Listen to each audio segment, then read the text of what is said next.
So this is something new that I haven't really done before. So quick backstory, the Assassin's Creed series is one that's actually quite close to my heart. I remember seeing the E3 demo for Assassin's Creed 2 live back in 2009 and thinking, that looks pretty sick, and I kind of want to play it immediately. I was always a big history fan. I was that weird kid that would read history books indoors when everyone else was enjoying their childhood. So naturally the series appealed to me. I picked up Assassin's Creed 1 that same year and I binged it over a weekend. 11 years and 12 games later, I'm still with the series. And now the latest entry, Assassin's Creed Valhalla, has been out for some time, and I'm not gonna lie, it brought back that itch to talk about the series again. So I thought I'd go through the whole series and rank each entry as to what I think is the best. Why, you ask? Well, I saw a gap in the market, and who better to fill it than me. This is actually part one of a two-parter. We're going to be covering the first 6 games in this video, from Assassin's Creed 1 to Assassin's Creed 4 Black Flag. I'm also not going to be doing the traditional 12-to-1 system. I'm going to be going through each individual game as it released, talk about them for a bit, and then put them in the rank. So full spoilers for all these games, because we're going deep. Starting with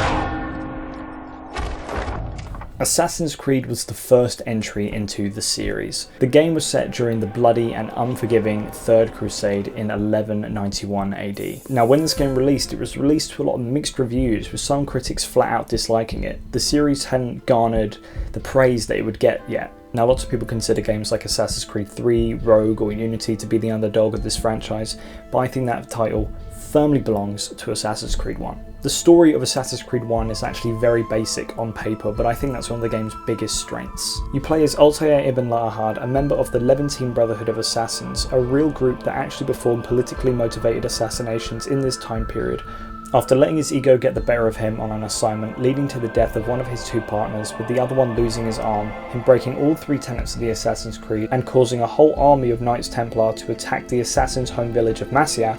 Altair is stripped to his rank by his Brotherhood's leader Al-Mualim and assigned to kill 9 targets across the Holy Land. I think this is an almost perfect story for a first entry into the series. It firmly establishes the Assassins and the Templars, their morals and ethics, their goals and wants, and leaves just enough hints for bigger things to keep you intrigued and want you to keep playing. Unlike a lot of games in this franchise, you can play Assassin's Creed 1 completely on its own and feel fully satisfied. It's very standalone. Altair is also a great protagonist. His arc of going from an unlikable know-it-all to a humbled, less easily tempered and thoughtful character who, especially after coming into contact with the Piece of Eden, realises how little he really knows in life is great. Now, is it a little jarring that Altair has a really generic American accent when everyone else has a really authentic, fitting accent?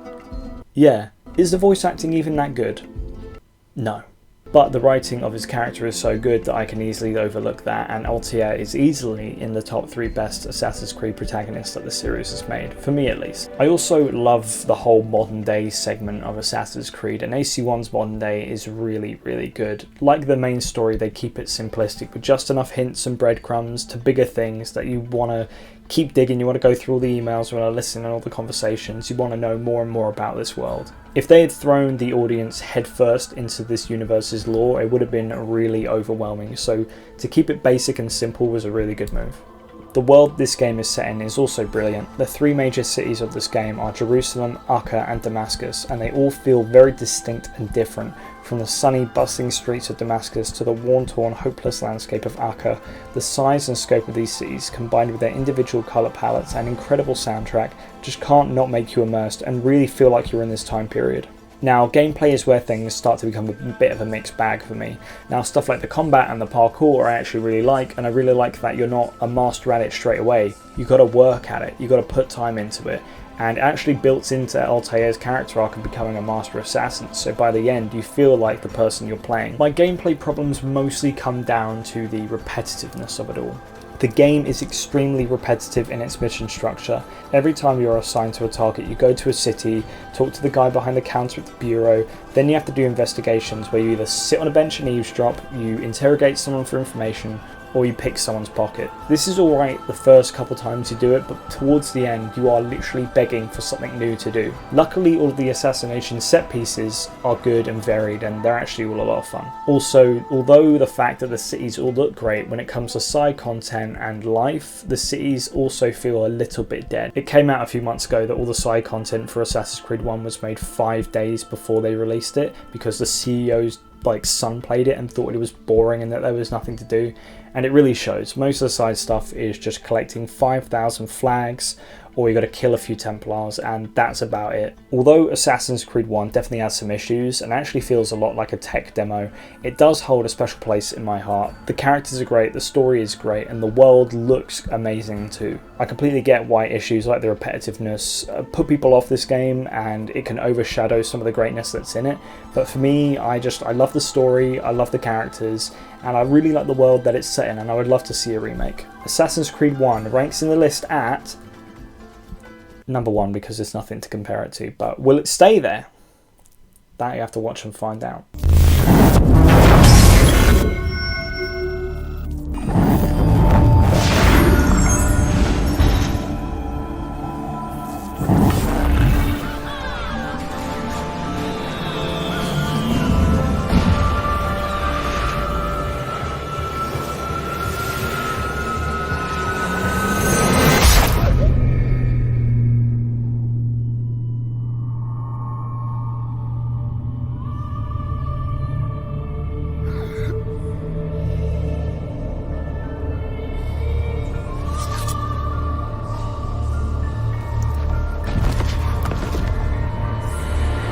Assassin's Creed 2 didn't just transform the series into one of the biggest franchises of all time, but fundamentally changed the whole gaming scene.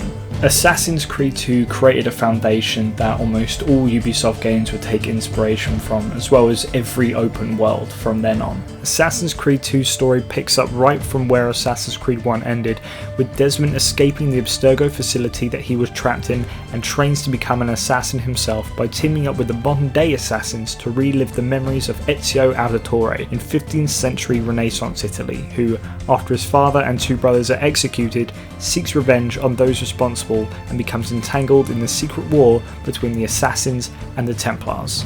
Right off the bat, Assassin's Creed 2 stuns with its major jump in production value. Almost every little element from Assassin's Creed 1 has been improved. To the dialogue scenes having fully animated cinematic sequences, right to the parkour being made quicker and more fluid. I couldn't talk about how great Assassin's Creed 2's story is without first talking about the incredible character. Me! Ezio! Ezio Auditore! It's been 9 years since his story concluded, and he is still the poster child for this franchise. Ezio's arc from being a naive, hormone-driven 17-year-old to a wise, calculating 40-year-old master assassin, all while still retaining his charm and charisma, is done with such finesse and care that you honestly don't even notice how much Ezio is changing throughout until you look back on where you started on his journey. Assassin's Creed 2 keeps the structure of Assassin's Creed 1 in that you unlock new equipment as the story progresses, but AC2 takes it a step further by having it integrated into Ezio's arc. When Ezio starts his journey, he has no idea how to be an assassin or even what that means. The game includes some incredibly memorable side characters who train Ezio from sequence to sequence in areas like social stealth, combat, parkouring, and stealing. These not only make you feel like you're becoming more and more like a master assassin, but they introduce new players into the game's mechanics without it feeling like a grating tutorial that you just want to get through. The story doesn't just excel with Ezio's personal journey though, this game also adds lots of interesting lore to the conflict between the assassins and the Templars, as well as expanding the world of the modern day significantly, as well as having one of the most mind-blowing and memorable endings in any piece of media that I've ever seen. Assassin's Creed 2's world is like AC1's world, it absolutely nails its tone and atmosphere. The cities of Florence and Venice feel so unique and lived in, and act as a great juxtaposition in having these beautiful cities set in a time period of artistic and cultural flourish with the tragic and violent nature of the story and the gameplay. especially when Jesper Kid's soundtrack kicks in full gear again. This is iconic.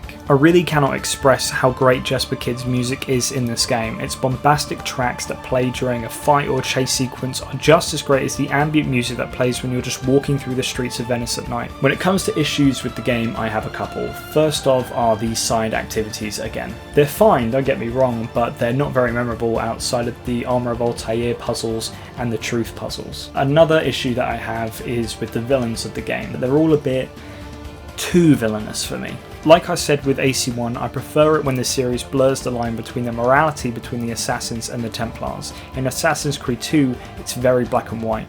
The Templars here are very moustache-twirly Bond villains that just want power and control for the sake of power and control. My biggest issue is with the DLCs, especially in the Ezio Collection version of the game. They completely throw off the pacing of the game. They're fine by themselves, but when they're incorporated into the game, it makes you do 3 to 4 hours of just filler before you can eventually get to the climax, instead of just going straight there like you would in the original game. This is something that really should have been made optional. I mean, I can't imagine it being hard to do, just do it in a patch or something, but that's probably my biggest issue with the game. However, these issues are kind of nothing when the rest of the game is as good as it is. This is truly a sequel in every sense of the word. It embraces its lore from the first game and continues its intriguing story while also telling a brand new story with Ezio that still manages to keep the two connected and tonally consistent. Assassin's Creed 2 will always be one of my favourite games of all time, and 11 years after it came out, it still remains, to me, a masterpiece. Assassin's Creed 2 is the new number one.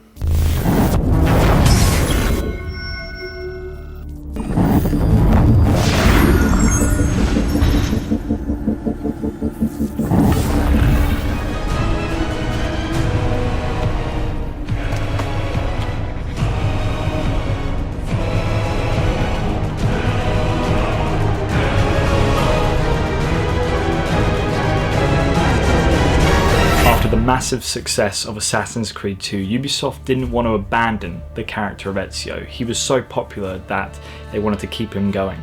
So while they were making Assassin's Creed 3, Ubisoft tasked the Assassin's Creed 2 team to make a sequel with Ezio in just 9 months. And what we got is one of, if not the best, entry in the series. Like before, Brotherhood picks up shortly after Assassin's Creed 2 with Desmond and the gang on the run from Abstergo, held up in the modern-day Auditore Villa.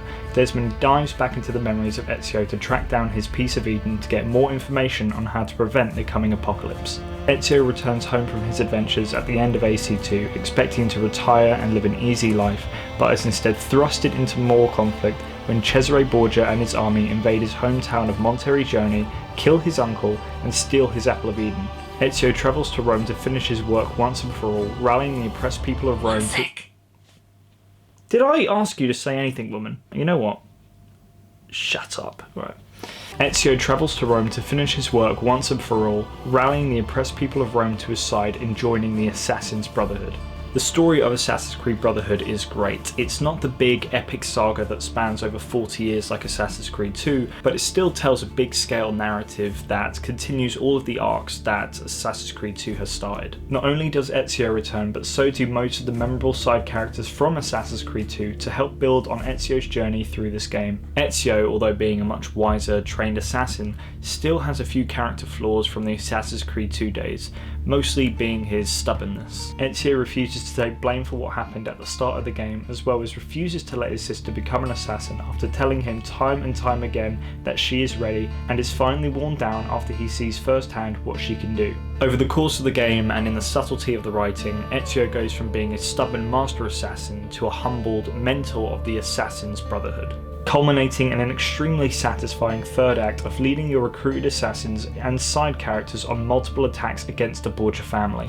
This game also really knows how to do set pieces. From the assault on Monteriggioni to the one-man hunt for Cesare in the middle of a full-on war in Spain, all feel huge and are tons of fun. Brotherhood also has the best modern day of the series. There are two camps really. Some people love the modern day and some people hate the modern day. I think Brotherhood strikes the perfect balance of the two. If you just want to play as Ezio and try and ignore all the modern day stuff, then you only have to play 20 minutes at the start and 20 minutes at the end. However, if you want to explore this world more, then you can come out of the Animus whenever you like like, read emails that delve deeper into the lore, you can talk to Sean, Rebecca and Lucy, you can even leave the Auditory Villa and explore modern Monteriggioni, as well as find secret messages from Subject 16 scattered across the world of Rome. The world of Brotherhood is great too. Rome manages to cram all of the variety of the game's previous cities into just one map. Whether it be the dense urban streets to the big scale Vatican City to the open countryside, there's lots to see and do here. The side content has also been massively improved. Sure, there are your typical collectibles, but there's also Leonardo da Vinci's War Machines, the Lairs of Romulus, flashbacks to Assassin's Creed 2 between Ezio and Christina,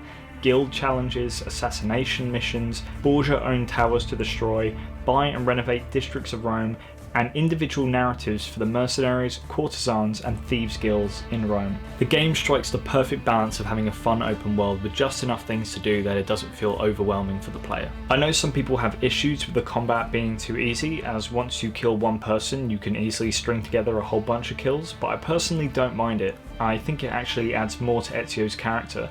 Now he's a much more skilled assassin, he should be able to take out a crowd of enemies with ease. My main issue is once again with the villains. They're very, very cartoony. I do like that from what we see with Rodrigo Borgia, he's changed and his character has altered, but Cesare is very, very much a bad guy who just wants power and control over everything. I get that he's meant to be like this spoilt brat who was just given everything and the power's gone to his head, but I would have liked to have seen a little bit more. Another issue that I have is with the 100% sync objectives. Now, most of these are actually good.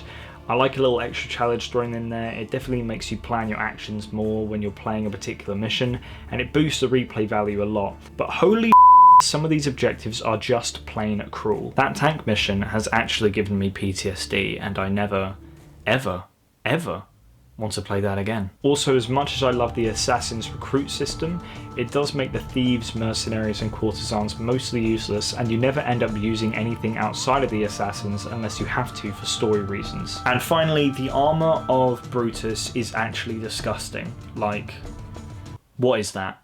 I did all of those puzzles for that? Nah.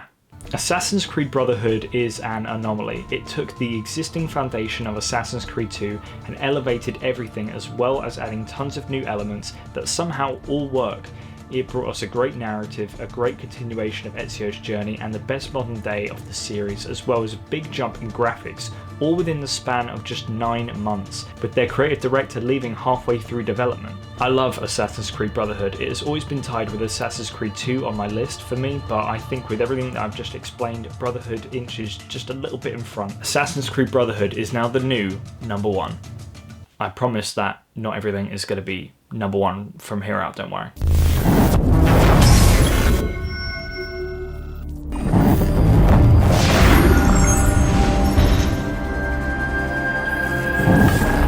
My skills fail me, or my ambition lead me astray. Do not seek retribution or revenge in my memory, but fight to continue the search for truth, so that all may benefit. My story is one of many thousands, and the world will not suffer if it ends too soon. Assassin's Creed Revelations is the third and final entry into what would be called the Ezio trilogy. It's also the game that introduced my man, my saviour, Darby McDevitt. Hey Assassins, my name is Darby McDevitt. I'm the lead writer of Assassin's Creed Revelations. Darby McDevitt came into this series no holds barred to deliver one of the best, if not the best, stories in the series to this date. Ezio, now at 52, walks in the footsteps of Altair to find and recover 5 ancient seals that hold the keys for the future of the Assassin's Brotherhood. Ezio travels to Constantinople, the heart of the Ottoman Empire, where a growing Templar presence threatens to destabilize the region. Assassin's Creed Revelations tells a much smaller story that is more intimate than any of the other previous entries. This entry is all about the theme of reflection. This theme is at its most present with the brilliant flashback gameplay sequences to Altair. The sequences not only let us see more into the life of Altair, his past, and what happened after the immense cliffhanger of Assassin's Creed 1, but give Ezio perspective as to what his role is in the Brotherhood. As he gets older, he realises that he can fight for as long as he can, but the fight will always outlive him. The Altair segments show Ezio that the Brotherhood is more than his present conflicts, and that it will be around long after he is gone. This is bookended incredibly with Ezio coming to the revelation that he has been a conduit for Desmond this whole time, that there are assassins hundreds of years in the future who are fighting the same fight. He learns from the mistake that Altair made when he was young and possesses the humility to say, "I have seen enough for one life." Ezio not only reflects on his life as an assassin, but also his own personal growth. He reflects on his past love with Christina in these excellent scenes where he writes to his sister about a newfound affection in Sofia. Although Ezio is a much wiser, calmer and confident man, he still possesses the insecurity of feeling like he does not know if he can ever love again. But over the course of the story, he is able to get through it and retires from his life as an assassin and goes to spend the rest of his life with her. I also enjoy the modern day here. I don't think it's as strong as Brotherhood's, but I like that it almost acts as a calm before the storm.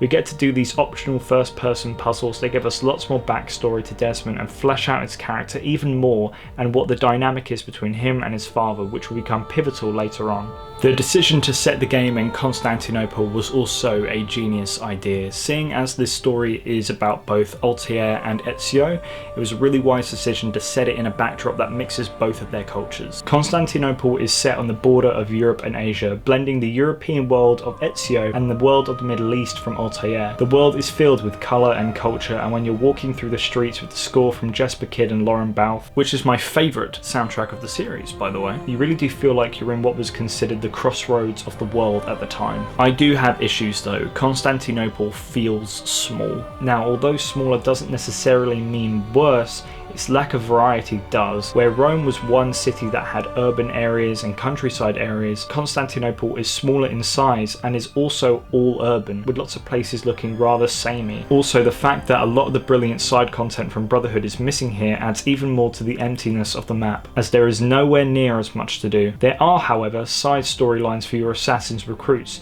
which are a great addition that adds more depth to all of your recruits, instead of them just feeling like random NPCs. Another new element in this game is the den defense system. Now, I get what they were going for with this, but it's extremely tedious and clunky and it didn't need to be there at all. When it comes to the narrative, even though it's basically perfection, the Templars do feel like that they were just kind of shoehorned in there. Almost like they were just thrown in there so you could have a big epic third act finale battle scene. And when they do turn up, they are once again very cartoony. Also, I know this is just a personal thing and it makes sense that Ezio would be by himself here, but the complete lack of his world or the characters that surrounded him in the other games is a bit strange to me. Revelations feels very detached from 2 and Brotherhood because of this. I would have loved to have seen at least one scene with some of Ezio's great side characters from 2 or Brotherhood, like Leonardo, Machiavelli or Claudia again before he departs for Constantinople at the start, or something like that. Issues aside, I love Assassin's Creed Revelations. It's not as strong as AC2 or Brotherhood overall, but it has an incredible story and atmosphere that keeps me coming back again and again. It manages to wrap up both Ezio and Altair's characters so nicely that I honestly couldn't have imagined it being done any other way. Revelations does something that I wish future games did more of. It embraces its lore, it embraces its past, and uses it to craft a narrative and a game that makes players' 4-year investment at this point worth it. This game really did feel like the end of an era. Assassin's Creed takes its place on the list at number 3.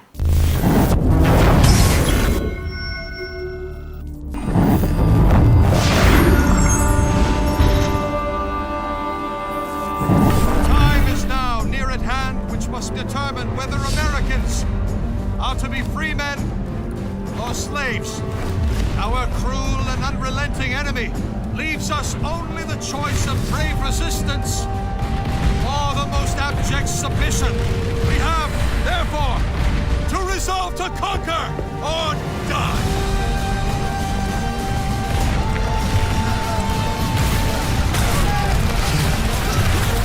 After the 4 back-to-back hits, I can honestly say that 15-year-old Alex had never been more excited for anything this much in his whole life. Still at 23, I don't think I have ever reached the hype level that I was on for this game. With Altair and Ezio being so brilliantly wrapped up, Desmond now back in the Animus, knowing what needs to be done, and with Revelations ending on the doorsteps of the Grand Temple of the First Civilization, it's fair to say that the gas meter had been turned all the way up. Desmond must relive the memories of a third and final ancestor to avert the coming apocalypse. This time the ancestor is Connor Kenway, a half-English, half-Mohawk native set during the American Revolution from 1754 to 1783. And did Assassin's Creed 3 deliver the goods? It's a tricky one. Assassin's Creed 3 is very much a mixed bag for me. There's some stuff in there that I really like, and some stuff in there that I am just not overly fond of. Starting with the story. Now, this being almost like a finale, this game expectedly goes big. Lots of action and lots of set pieces. It has a decent opening third with you taking control of Connor's father, Haytham Kenway, assembling a group of who would go on to become the villains of the game. Now, I love Haytham Kenway. He's suave, he's charming, but he's also really good at killing people.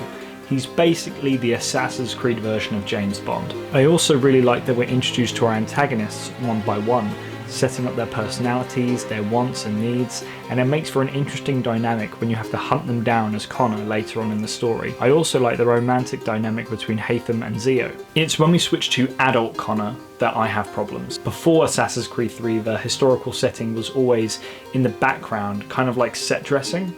Here it is very much front and centre. Once the American Revolution begins, it very much becomes an American Revolution game, with a narrative feeling like it's being written around major beats of the American Revolution, with just some random excuse for Connor to be there. The Boston Massacre, the Boston Tea Party, the Battle of Lexington and Concord, the Battle of Bunker Hill, the Battle of Chesapeake, the Battle of Monmouth, going from set piece to set piece with not a lot of story behind it, bar the first 3 to 5 sequences where it is more focused on Haytham and younger Connor. But even then, the game holds your hand for these 10 hours.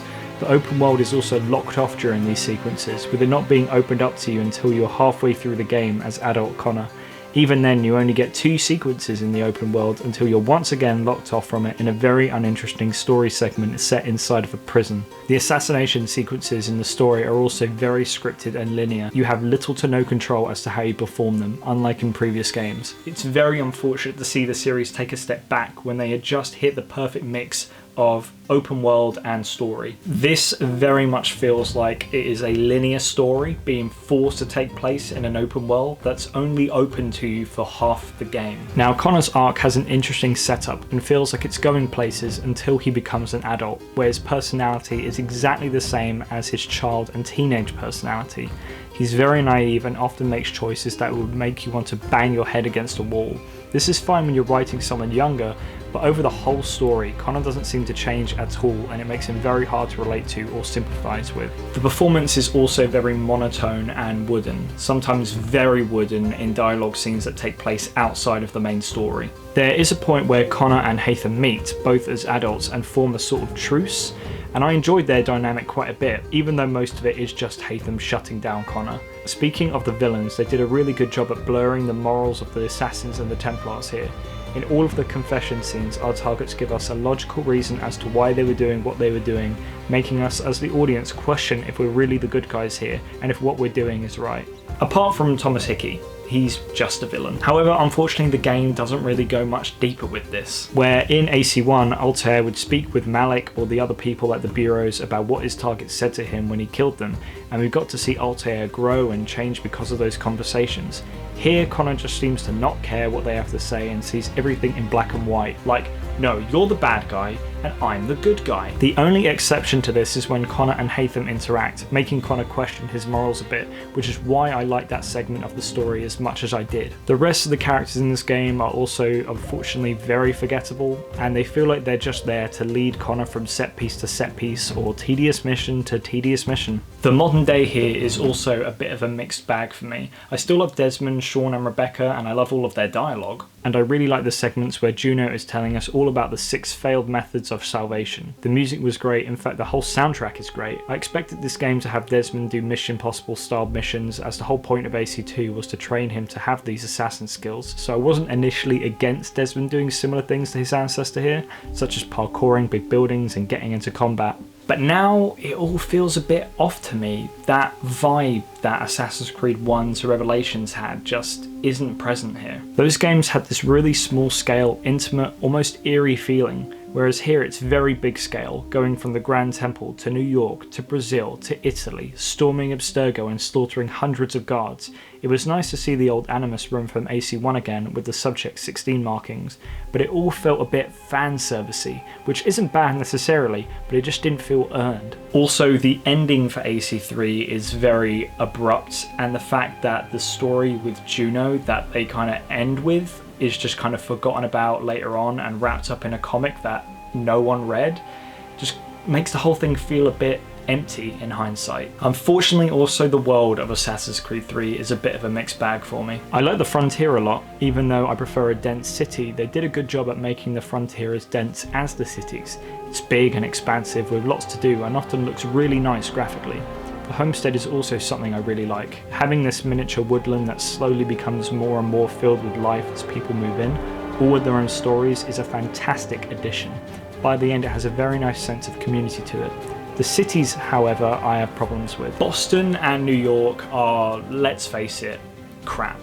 They do not feel different whatsoever and look exactly the same. They also have a very dull, ugly colour palette, mostly being grey and brown. I know this is set during a war, but it's still very ugly to look at. Also, I know this is colonial America, but the architecture here is really small, leading to barely any parkour in the cities, and you just run through the streets. I feel like the frontier was made to compensate for these cities. At that point, it makes me question why you really set your game here. Also, the cities have an underground system which feels completely pointless and honestly feels like it was added in at the last minute. When it comes to side activities, there is a lot to do here, however. Some stuff like homestead missions, fort liberations, and assassin recruit missions I enjoyed, but there's also a lot of filler busy work here that isn't that great.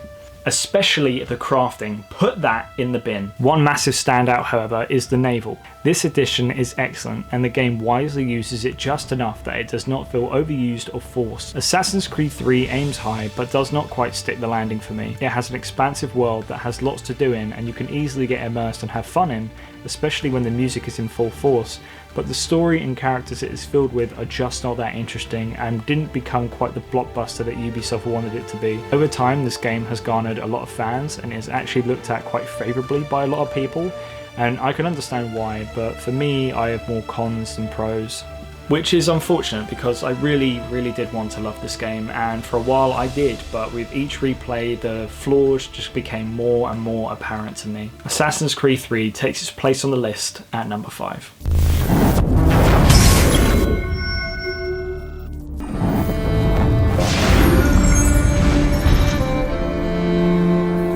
Misfortune and adventure you seek, and Captain Edward Kenway's your man.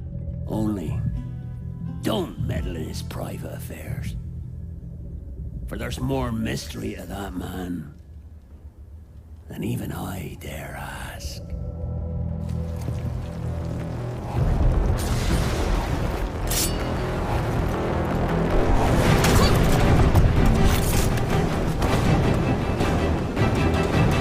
After what felt like a pretty bombastic finale, I thought the series would take some time off before we got another game. But no, only 4 months after the release of Assassin's Creed 3, we got the announcement of Assassin's Creed 4 Black Flag. And I hated that.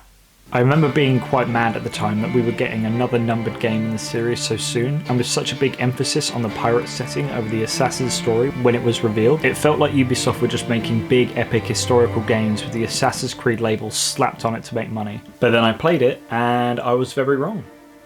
I mean, I'd be proven right in about 5 years, but for now, I was wrong. I absolutely love Assassin's Creed 4. This time we're taking control of a random Abstergo employee who is assigned to investigate the memories of one of Desmond's ancestors, pirate turned assassin Edward Kenway, set on and around the Caribbean islands during the golden age of piracy from 1715 to 1722. The story of Assassin's Creed 4 is excellent. Initially I was against the idea of playing as someone who is more pirate than assassin, but over the course of the narrative we see that this is very much an Assassin's Creed game, with its focus very much being on the ongoing war between the Assassins and the Templars.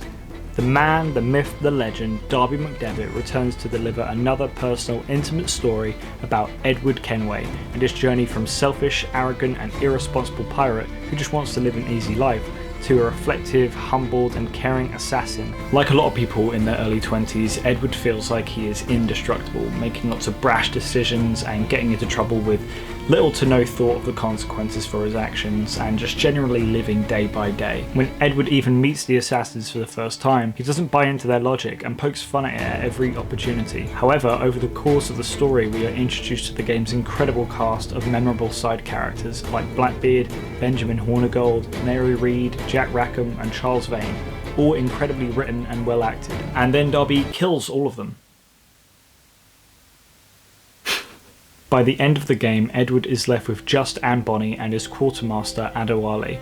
Each death is performed excellently, each having a great emotional punch to them, causing Edward to reflect on the life that he has lived and the damage that he has caused. Seeking to do right by his actions, he joins the assassins to take down the Templars responsible for the death of his friends and to foil their plot of using a first civilization temple and its artifact to spy and control on the most powerful figures in the world, before returning to England to look after and raise his daughter after the death of his wife and to start a new family, leading to the birth of Haytham Kenway, who he played as in Assassin's Creed 3. It is an excellent narrative with some great arcs that brings everything full circle and is honestly the best Assassin's Creed story in over 7 years. Not only does the narrative provide great arcs for our characters, but it also introduces new interesting lore to the franchise. Assassin's Creed 4 was our introduction to sages, who are reincarnations of Juno's husband Aita. Over the course of Edward's story, we find out that our ally, Bartholomew Roberts, is a sage and is able to communicate with the First Civ Temple due to having a high concentration of Aita's DNA. We also find out in the modern day storyline that John Standish, the man who's been helping us infiltrate Abstergo, is also a sage and was using us to try and bring Juno back by having her use us as a host. After it fails, Standish attempts to kill us before he is shot by Abstergo's security. I love this addition to the lore. It's interesting and it's mysterious and it creates a great through line for the future games to follow, which they didn't, and that's fine. It's not really, but you know. But while we're talking about the modern day, I actually like it quite a bit here. I prefer something third person like we had with Desmond, but uncovering Abstergo's secrets and finding out what happened post AC3 was really interesting to me. It acts as a nice epilogue to the AC1 to AC3 storyline, although this game does start a trend that the future games would follow that I despise, which is having the modern day be set in the year that the game comes out. So Assassin's Creed 4 skips to 2013, whereas all the previous games took place in 2012. This completely kills all momentum for the modern day story for me, not just with this game but with all of the future games. It doesn't really let us as the audience go on a journey of growth or change with a character when it just keeps skipping years constantly. I don't know whose idea it was, but if we could just not do that, that'd be great. The world of AC4 is honestly one of the best open worlds that Ubisoft has ever created. It's big, vibrant and varied, with lots of fun things to do, such as Templar hunts, assassination contracts, diving, naval fort assaults, finding Templar keys, harpooning, and treasure hunting. The cities of Havana, Kingston and Nassau all feel different, colourful and filled with life, all with their individual soundtracks. The open seas are great as well. Assassin's Creed 4 is really at its best when you're sailing at sunset with a bombastic soundtrack blasting in the background. For all the good the game brings, however, it does have its faults, mostly being in the mission structure. It's not all that good, with lots of missions involving tailing someone by foot while you're being given a massive exposition dump, or tailing someone by boat. Every once in a while is okay, but when it's done as much as it's done here, it gets very tedious. It's the game's strange contrast. It has an incredible story, but doesn't tell it in a compelling way outside of the cutscenes or set pieces a lot of the time. Also, the combat of this game is an issue for me. It uses the same combat system of AC3, which I wasn't the biggest fan of, but this game goes even further by making it very, very easy. Now, I know that I said that Brotherhood's easy combat was a good thing, but I found that the combat system to be much more immersive than it is here. AC4's combat works fine, but it lacks variety. Aside from the captains, you can easily dispatch anyone with one move pretty much, which is very engaging. Overall, Assassin's Creed 4 Black Flag is a brilliant game with a lighter toned story that was a much needed breath of fresh air for the series. It has the best story that the series has had in over 7 years, fantastically written dialogue being delivered by unforgettable characters in a world teeming with life and never not fun to explore. This game is easily seen by many as the best in the series, and I can definitely see that, but for those small little issues, it doesn't quite become number one for me. Assassin's Creed 4 Black Flag ranks in the list at number 3. So the list now stands at Assassin's Creed 3 at number 6, Assassin's Creed at number 5, Assassin's Creed Revelations at number 4, Assassin's Creed 4 Black Flag at number 3, Assassin's Creed 2 at 2, and Assassin's Creed Brotherhood at number 1. And that's it for part 1. I hope you enjoyed it. Part 2 will be out next week, but in the meantime, what did you think of these games? And let me know what your ranking is for this franchise. I'd love to hear the comments. But until then, I'll see you guys next week, and I will see you later.